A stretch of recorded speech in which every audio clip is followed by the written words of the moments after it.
अस्सलामुअलैकुम। उम्मीद है आप सब लोग खैरियत से होंगे। आज की हमारी वीडियो का टॉपिक है how to upload product in WooCommerce store. तो बहुत सिंपल सी चीज़ है।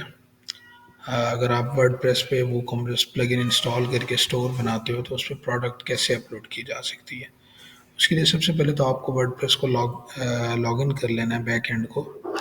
इस डैशबोर्ड के बारे में आप सब लोगों को पता है कि आपकी वेबसाइट का यूआरएल और स्लैश में WP एडमिन लिखते हैं तो लॉगिन डिटेल्स पुट करने के लिए आपको ऑप्शन आ जाता है। आप उसको लॉगिन डिटेल्स पुट करके लॉगिन कर सकते हो। उसके बाद प्रोडक्ट डायरेक्ट अपलोड करने की तरफ मैं जाता हूँ। उसका बड़ा सिंपल प्रोसीजर है। दो तीन ऑप्शन हैं आपके पास। सबसे पहले यहाँ पे देखें, यहाँ पे एक बटन आ रहा होता है न्यू का। अगर इस न्यू के बटन पे मैं कर्सर लेके जाता हूँ तो यहाँ पे प्रोडक्ट आ जाता है, तो यहाँ से भी प्रोडक्ट अपलोड की जा सकती है। ठीक है। उसके बाद अगर यहाँ से नहीं करनी तो यहाँ पे देखिए वो कॉमर्स आ रहा है, उसके नीचे लिखा हुआ आ रहा है प्रोडक्ट। प्रोडक्ट पे जैसे आप कर्सर लेके जाते हैं तो ये all products, add new categories, tags, attribute, reviews. तो हमें न्यू प्रोडक्ट ऐड करनी है तो मैं ऐड न्यू पे क्लिक करता हूँ। सबसे पहले आपको प्रोडक्ट का टाइटल देना होता है। अब आपने, जाहिर बात है, जो प्रोडक्ट अपलोड करने लगे हैं उस प्रोडक्ट का आपने कुछ ना कुछ टाइटल लिख के रखा हुआ होगा। तो सबसे पहले आपने प्रोडक्ट का टाइटल देना होता है। ठीक है। तो प्रोडक्ट का टाइटल देने के लिए मैंने यहाँ पे टाइटल लिख लिया है। ये मेरा टाइटल है प्रोडक्ट का। मैंने एक दो फीचर्स भी टाइटल में लिखे हैं। अच्छा जी, उसके बाद टाइटल के बाद यहाँ पे डिस्क्रिप्शन आ जाती है। वो कॉमर्स स्टोर में हमें दो डिस्क्रिप्शन पुट करने का ऑप्शन मिलता है। एक डिस्क्रिप्शन यहाँ पे आपने अक्सर स्टोर्स में देखा होगा, दो डिस्क्रिप्शन होती हैं। जब मैं ये पुट करूँगा तो आपको नजर आएगा, एक ऊपर डिस्क्रिप्शन होती है, एक नीचे होती है। एक्चुअली ऊपर जो लिखी होती है वो स्पेसिफिकेशन होती हैं, नीचे डिस्क्रिप्शन होती है। तो ये जो यहाँ पे जो पुट होगी वो प्रोडक्ट में नीचे जाएगी। तो मैंने नीचे वाली जो डिस्क्रिप्शन है इसकी प्रोडक्ट की, वो यहाँ पे रखी हुई है लेके। तो मैं उसको पुट करता हूँ।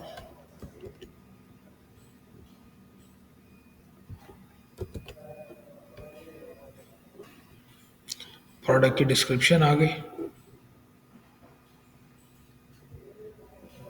ठीक है, आप इसको सेट कर लेंगे। जो भी इसकी चीज़ें सेट होने वाली हैं वो आप इसको देख लेंगे। ठीक है। अच्छा जी, उसके बाद नीचे चले जाएं। अच्छा, नीचे प्रोडक्ट टाइप आ जाती है, प्रोडक्ट डाटा। यहाँ पर चार टाइप की प्रोडक्ट होती हैं। एक सिंपल प्रोडक्ट होती है, एक ग्रुप प्रोडक्ट होती है, एक्सटर्नल एफिलिएट प्रोडक्ट होती है, वेरिएबल प्रोडक्ट होती है। अभी जो मैं कर रहा हूँ वो सिंपल प्रोडक्ट कर रहा हूँ। सिंपल प्रोडक्ट का मतलब है ऐसी प्रोडक्ट जो सिंगल पीस है, लाइक जिसकी वेरिएशंस नहीं है। ठीक है। तो ये जो मैं प्रोडक्ट अपलोड कर रहा हूँ वो सिंपल प्रोडक्ट है, सिंगल पीस है। तो उसकी वेरिएशंस नहीं है, उसमें डिफरेंट कलर्स नहीं है, या डिफरेंट साइजेस उसमें नहीं है, या वो ग्रुप प्रोडक्ट नहीं है, इवन वो एफिलिएट भी नहीं है। तो मैं सिंपल प्रोडक्ट चूज़ कर रहा हूँ। उसके बाद आगे दो ऑप्शन आते हैं, क्या वर्चुअल प्रोडक्ट है या डाउनलोडेबल प्रोडक्ट है। आप समटाइम स्टोर्स पे डाउनलोडेबल प्रोडक्ट सॉफ्टवेयर वगैरह बेच रहे होते हो तो वो डाउनलोड होने होते हैं। अगर ऐसी प्रोडक्ट है जो सॉफ्टवेयर है, कोई एप्लीकेशन है जो डाउनलोड होने वाली है, इमेजेस हैं, तो डाउनलोड के ऑप्शन पे। कोई वर्चुअल प्रोडक्ट है तो वर्चुअल पे आप क्लिक करोगे। मेरी दोनों नहीं है तो मैं इस पे क्लिक कर देता हूँ। ठीक है। अच्छा जी, उसके बाद यहाँ पे अगर नीचे चले जाएँ तो रेगुलर प्राइस और सेल प्राइस आ गई। रेगुलर प्राइस ये होती है कि जो आपकी प्रोडक्ट की रेगुलर प्राइस है। फॉर एग्जांपल हमारी प्रोडक्ट की रेगुलर प्राइस 1000 है, सॉरी 1000 है, और मैं इसको सेल करना चाहता हूँ 800 में। लेकिन एक बात याद रखें, सेल प्राइस हमेशा रेगुलर प्राइस से नीचे होगी। ठीक है। तो मेरी रेगुलर प्राइस 1000 है और सेल प्राइस 800 है, तो मैं इसको पुट कर लूँगा। अच्छा जी, उसके बाद इन्वेंट्री पे चले जाएं। इन्वेंट्री में SKU होता है। SKU stand for stock keeping unit. हमारे पास जब नंबर ऑफ़ प्रोडक्ट्स होती हैं तो हम हर प्रोडक्ट पे SKU लगा देते हैं ताकि हमें पता चलता रहे किस प्रोडक्ट का ऑर्डर आया और उस प्रोडक्ट को हमने कहाँ रखा हुआ है शेल्फ पे। तो वो उसका एक SKU होता है। अब इस प्रोडक्ट का SKU मैं अपनी तरफ से ऐसे ही यूज़ कर रहा हूँ। आप लोग जब ज़्यादा प्रोडक्ट्स होंगी तो उसके हिसाब से उसका SKU लगेगा। क्योंकि ये वुडन बॉक्स है, वुडन बॉक्स 100 में इसका नाम रख देता हूँ SKU। अच्छा जी, उसके बाद है stock management. Track stock quantity for this product, के इस प्रोडक्ट का स्टॉक जो आपने मैनेज करना है उसके लिए, ठीक है। अभी आपके पास क्वांटिटी कितनी है इसकी, इसकी क्वांटिटी जी मेरे पास 10 पीसीज हैं इसके, ठीक है। अच्छा, उसके बाद अलाउ बैक ऑर्डर्स। क्या आपने बैक ऑर्डर्स अलाउ करने हैं या नहीं करने? Do not allow, allow but notify customers, allow. Back orders का मतलब होता है कि आपके पास यहाँ पे क्वांटिटी में 10 प्रोडक्ट्स पड़ी हैं और कोई 12 प्रोडक्ट्स परचेज कर लेता है, तो क्या उसको पता है, वो उसको बैक ऑर्डर कहते हैं, यानी कि क्वांटिटी से ज़्यादा। तो बैक ऑर्डर्स का डू नॉट अलाउ का मतलब है कि 10 से ज़्यादा परचेज ना हो सके, जितनी आपके पास स्टॉक में अवेलेबल है उतनी ही परचेज हो सके। Allow but notify customer, allow कर दें 10 स्टॉक से ज़्यादा परचेज करना, बट कस्टमर को नोटिफाई कर दें कि आपने 12 प्रोडक्ट्स परचेज किए हैं, हमारे पास 10 पड़ी हैं। और अलाउ के ऑप्शन पे हम क्लिक करते हैं तो इसका मतलब होगा कि उसको नोटिफाई भी नहीं होगा, वो 12 परचेज कर लेगा, हमारे पास 10 पड़ी होंगी, फिर 2 हमें और ऐड करके और 12 उसको बेचनी पड़ेंगी। तो मैं डू नॉट अलाउ पे रख रहा हूँ। लो स्टॉक थ्रेशोल्ड, कि आपके पास क्वांटिटी में जितनी प्रोडक्ट्स पड़ी हैं वो सेल होना शुरू हो जाएंगी, तो एंड में जितनी कितनी प्रोडक्ट्स रह जाए तो वहाँ पे एक मैसेज आना शुरू हो जाए कि आपके पास जो है ना स्टॉक लो रह गया। आपने अक्सर स्टोर्स पे देखा होगा, 2-3 प्रोडक्ट्स पड़ी होती हैं तो मैसेज लिखा हो जाता है कि लो थ्रेशोल्ड एंड लो स्टॉक हो गया, स्टॉक लो हो गया, तो जल्दी जल्दी परचेज कर लें।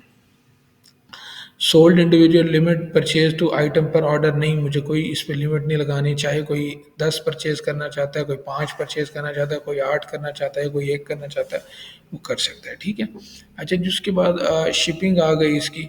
शिपिंग, इसका वेट कितना है, इसका जी वेट है 0.5 kg, ठीक है। डायमेंशन इसकी कितनी है, इसकी डायमेंशन हैं हमारे पास तकरीबन 12 सेंटीमीटर है एक साइड से, और हाइट इसकी 2 सेंटीमीटर है, और विड्थ इसकी 5 सेंटीमीटर है, ठीक है। शिपिंग क्लास, जब आप लोग डिफरेंट लोकेशंस पे शिपिंग कर रहे होते हैं तो उस हिसाब से चार्जेस भी शिपिंग के डिफरेंट होते हैं, डिफरेंट क्लासेस बना देते हैं, तो उसके लिए यहाँ पे आप क्लास चूज़ करो, लेकिन अभी कोई क्लास नहीं बनाई हुई तो यहाँ पे इसलिए ऑप्शन नहीं आ रहा। लिंक्ड प्रोडक्ट्स, इस प्रोडक्ट के साथ आपने लिंक्ड प्रोडक्ट कोई करनी है, कोई अपसेल करनी है, कोई क्रॉस सेल करनी है, इससे मिलती जुलती प्रोडक्ट्स जो हैं वो अपसेल हो सकती हैं। जैसे ये बच्चों का टॉय है, एजुकेशनल एक्टिविटी है, तो एजुकेशनल एक्टिविटी से रिलेटेड आपकी जो बाकी प्रोडक्ट्स हैं आप उनको भी लिस्ट कर सकते हो यहाँ पे। मेरे पास यहाँ पे अभी बाकी कोई प्रोडक्ट्स लिस्ट नहीं है, यहाँ पे ये एक प्रोडक्ट लिस्ट है, तो मैं इन्हीं में से किसी को अपसेल और क्रॉस सेल में लगा देता हूँ। एक को मैं अपसेल में लगा देता हूँ, ये अपसेल में आ गई, ये नीचे शो होगी, जब ऊपर प्रोडक्ट शो हो रही होगी, नीचे जो सजेशंस दे रहे होते हैं वहाँ पे ये प्रोडक्ट शो हो रही होंगी। इसको क्रॉस सेल में लगा देते हैं। उसके बाद एट्रीब्यूट्स, इसके मैंने कोई एट्रीब्यूट्स नहीं क्रिएट किए क्योंकि इसके वेरिएशंस नहीं है, तो इसलिए, ठीक है। अच्छा जी, उसके बाद बाकी दोनों ऑप्शंस को आप छोड़ दें। यहाँ पे कोई नोट वगैरह लिखना है तो वो लिख दें, कोई एडवांस्ड ऑप्शंस में चले जाएं तो उसको देख लें। परचेज नोट वगैरह, मेन्यू ऑर्डर वगैरह, रिव्यूज़ एनेबल करने हैं या नहीं इस प्रोडक्ट पे, तो वो ऑप्शंस हैं। अच्छा जी, उसके बाद प्रोडक्ट की शॉर्ट डिस्क्रिप्शन, जो ऊपर डिस्क्रिप्शन शो हो रही होती है, जैसे अगर मैं इस प्रोडक्ट को ओपन करूँ तो यहाँ पे देखें ये इसकी शॉर्ट डिस्क्रिप्शन है और ये इसकी लॉन्ग डिस्क्रिप्शन है, ठीक है। ऊपर शॉर्ट डिस्क्रिप्शन शो होती है, नीचे लॉन्ग डिस्क्रिप्शन शो होती है। तो इसकी शॉर्ट डिस्क्रिप्शन भी मैंने लिख के रखी हुई है मेरे पास, इसकी शॉर्ट डिस्क्रिप्शन इधर है, मैं इसको पुट कर देता हूँ शॉर्ट डिस्क्रिप्शन में, ठीक है। ये मेरे पास इसकी शॉर्ट डिस्क्रिप्शन आ गई।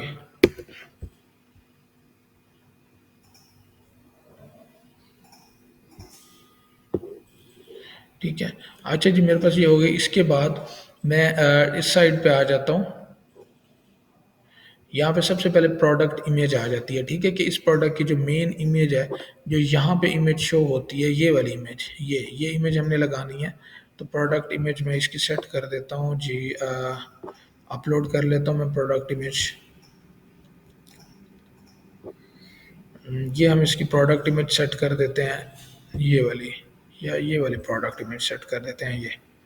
ये प्रोडक्ट इमेज सेट हो गई इसकी, ठीक है।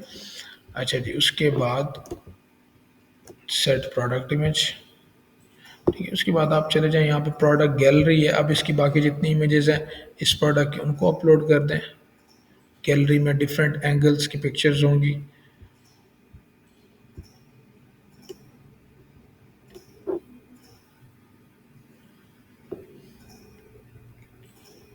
कोशिश करें एक प्रोडक्ट की 2 से 3 से 4 इमेजेस पुट करें, अगर डिफरेंट एंगल्स हैं तो फिर दिखा दें, और जितनी ज़्यादा इमेजेस पुट करेंगे उतना वेबसाइट पे ज़्यादा लोड पड़ता जाएगा। ठीक है, अच्छा जी ये आ गई। उसके बाद यहाँ पे कैटेगरीज चूज़ करनी है। यहाँ पे कोई कैटेगरी अभी नहीं बनाई हुई, यहाँ पे हम जल्दी से एक कैटेगरी बना लेते हैं जिसका नाम रखते हैं kids learning. By the way ये कैटेगरीज आपको चूज़ करके बनानी होती हैं, अच्छे से रिसर्च करके बनानी होती हैं। तो ये हो गई हमारी प्रोडक्ट, और मैं इसको कर देता हूँ जी पब्लिश इस प्रोडक्ट को। पब्लिश होने के बाद ये प्रोडक्ट हमारी स्टोर पे आ जानी चाहिए। वैसे यहाँ पे आप एक बार लिंक देख लें, ये जितना हम टाइटल रखेंगे ना, जितना बड़ा भी उतना बड़ा परमा लिंक बना देगा। तो मेरी आप लोगों को सजेशन ये है कि परमा लिंक इतना लॉन्ग ना बनाए, जैसे यहाँ पे 3D वुडन पजल, तो परमा लिंक को यहीं तक रखें बस। ठीक है, इसको एडिट कर दें और इसको अपडेट, एंड अब जाके अगर शॉप पेज पे चेक करें तो ये हमारी प्रोडक्ट आ चुकी है यहाँ पे। ठीक है, सेल प्राइस पे प्रोडक्ट आ गई है, 1000 की थी, हमने 800 की लगाई हुई है। ये इसकी शॉर्ट डिस्क्रिप्शन आ गई, ये इसकी लॉन्ग डिस्क्रिप्शन आ गई। ठीक है, ये इसके साथ जो हमने प्रोडक्ट्स लिंक की थी अपसेल वाली वो आ गई। ठीक है, और इसको यहाँ पे ऐड टू कार्ट करने का और पूरा ऑप्शन से आगे परचेज करने के। तो ये इसकी किड्स लर्निंग के नाम से कैटेगरी आ गई, इसका SKU आ गया, स्टॉक 10 है हमने वहाँ पे लिखा था। ठीक है, तो ये अब हमारी प्रोडक्ट अपलोड हो गई। आई होप कि आप लोगों को समझ आ गई होगी। चला नेक्स्ट वीडियो बनाएंगे, उसमें हम ग्रुप प्रोडक्ट या वेरिएबल प्रोडक्ट के बारे में बात करेंगे कि उसको कैसे ऐड करना होता है। Thank you so much.